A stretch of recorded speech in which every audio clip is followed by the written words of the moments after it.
Hello, everyone. Welcome to Hoodie Priestess Tarot Witch.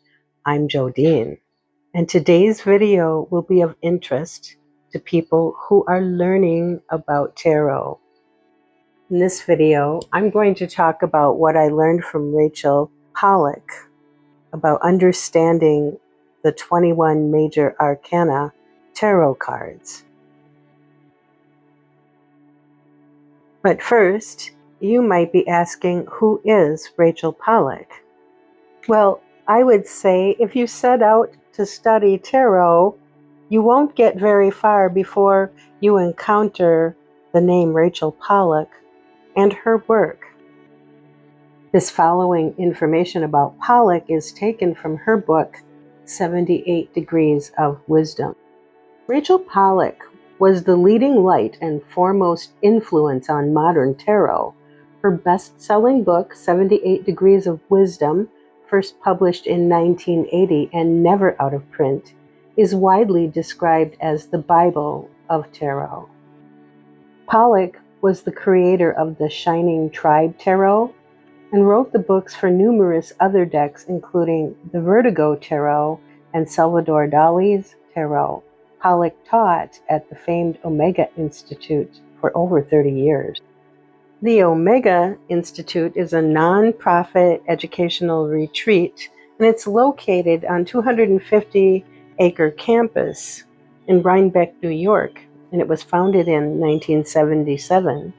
It's a hub for wellness, spiritual exploration, personal growth, and lifelong learning. At the Omega Institute, Pollack, along with her friend Mary K. Greer, taught tarot workshops. Pollack was also a great influence upon the science fiction and fantasy and comics communities, as well as being a trailblazer within the transgender community. Renowned for her run of issues 64 through 87 of Doom Patrol at Vertigo Comics, Pollack created the first transgender superhero. A prolific author of both fiction and nonfiction, her books include A Walk Through the Forest of Souls, Unquenchable Fire, Godmother Night, and The Fissure King. As regards the 21 major arcana cards of the tarot, in her book, 78 Degrees of Wisdom, Pollack writes, I have found that the trumps divide organically into three parts, setting the Fool apart as really a separate category all by itself, and setting it apart allows us to see that it belongs everywhere and anywhere, gives us 21 cards, 3 groups of 7. It helped me to understand what Pollack is saying when I took out my Rider-Waite Smith deck and actually laid the cards out in 3 rows as she described. So in the top row, I have cards 1 through 7, the Magician through the Chariot. In the second row, I have Strength through Temperance. And in the third row, I have the Devil through the World. In this diagram, or way of laying out the cards, we can see numerologically that we are dealing with the number 7 and the number 3. Pollack writes, the number 7 has a long history in symbolism, the 7 planets of classical astrology, 7 as a combination of 3 and 4, themselves archetypal numbers, 7 pillars of wisdom, the 7 lower stations of the tree of life, the 7 openings in the human head, 7 chakras, and of course, the 7 days of the week. Pollack also writes about the 3 areas of experience. The division into 3 allows us to see the major arcana as dealing with 3 distinct areas of experience. Briefly, we can call these consciousness, or the outer concerns of life and society, subconscious, or the search inward to find out who we really are, and superconscious, the development of a spiritual awareness and a release of archetypal energy. Pollack writes that these three levels are not forced categories, but that they derive from the cards themselves.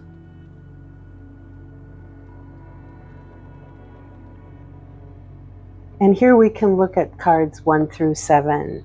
The Magician, the High Priestess, the Empress, the Emperor, the Hierophant, the Lovers, and the Chariot.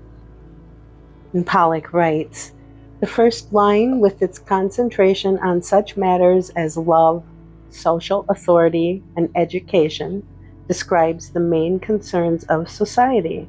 In many ways, the world we see mirrored in our novels, films, and schools is summed up by the first 7 cards of the major arcana.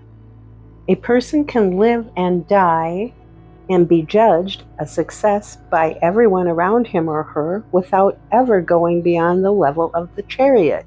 Many people, in fact, do not even reach that level at all. In cards 8 through 14, we meet Strength, the Hermit, the Wheel of Fortune, Justice, the Hanged Man, Death, and Temperance. Modern depth psychology, she writes, concerns itself with the second line of trumps, with their symbols of a hermit-like withdrawal into self-awareness, followed by a symbolic death and rebirth.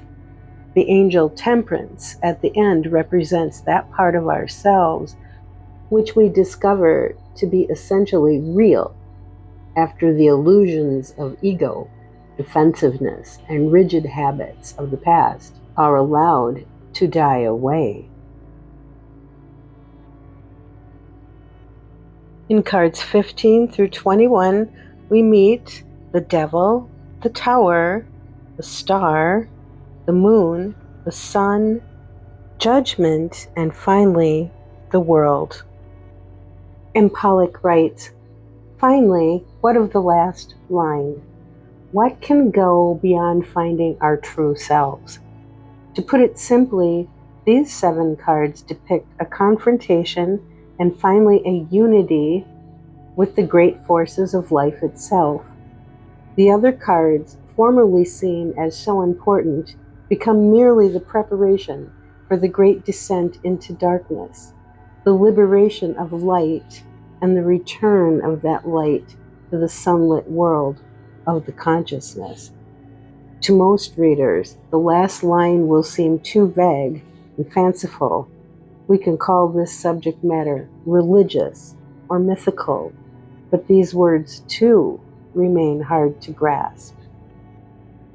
The vagueness in our minds, she writes, perhaps speaks more about ourselves and our time than about the subject.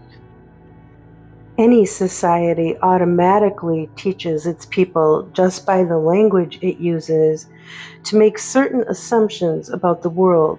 Examples in our culture would include the value and uniqueness of individuals, the reality and overwhelming importance of love, the necessity of freedom and social justice, and more complex, but just as strong, the basic separateness of each person. We are born alone and we die alone. Our society, built upon the materialistic 18th and 19th centuries, does not merely reject the notion of superconsciousness or universal forces. We do not really know what they mean. When we deal with the last line of the major arcana, then, we deal with an area uncomfortable to many of us. It will make the task of understanding these cards harder and perhaps more rewarding. Finally, Pollack writes, working with these ancient pictures can bring us knowledge neglected in our educations. So let us look back by way of review. Minus the Fool who stands alone, the major arcana are divided into 3 groups of 7. And each horizontal line would represent a sort of consciousness developmental stage. Conscious, subconscious, and superconscious. Do you find yourself wondering which category you spend the most time in? I certainly did about myself. Do you find yourself ever dwelling in the superconscious area? Or do you know somebody who does? And finally, how do the ideas in this structure affect the way we read tarot cards? If we throw a reading on the table and several major arcana turn up, what information might we glean right away about the workings of the mind of the person that we're reading for? I will leave you to think on that for yourself. Of course, I would always love to hear from you, especially about your thoughts on this video and the information in this video. As always, thank you for viewing this video and thank you for supporting my work and this channel. I really appreciate you, and I hope to see you again soon. Bye.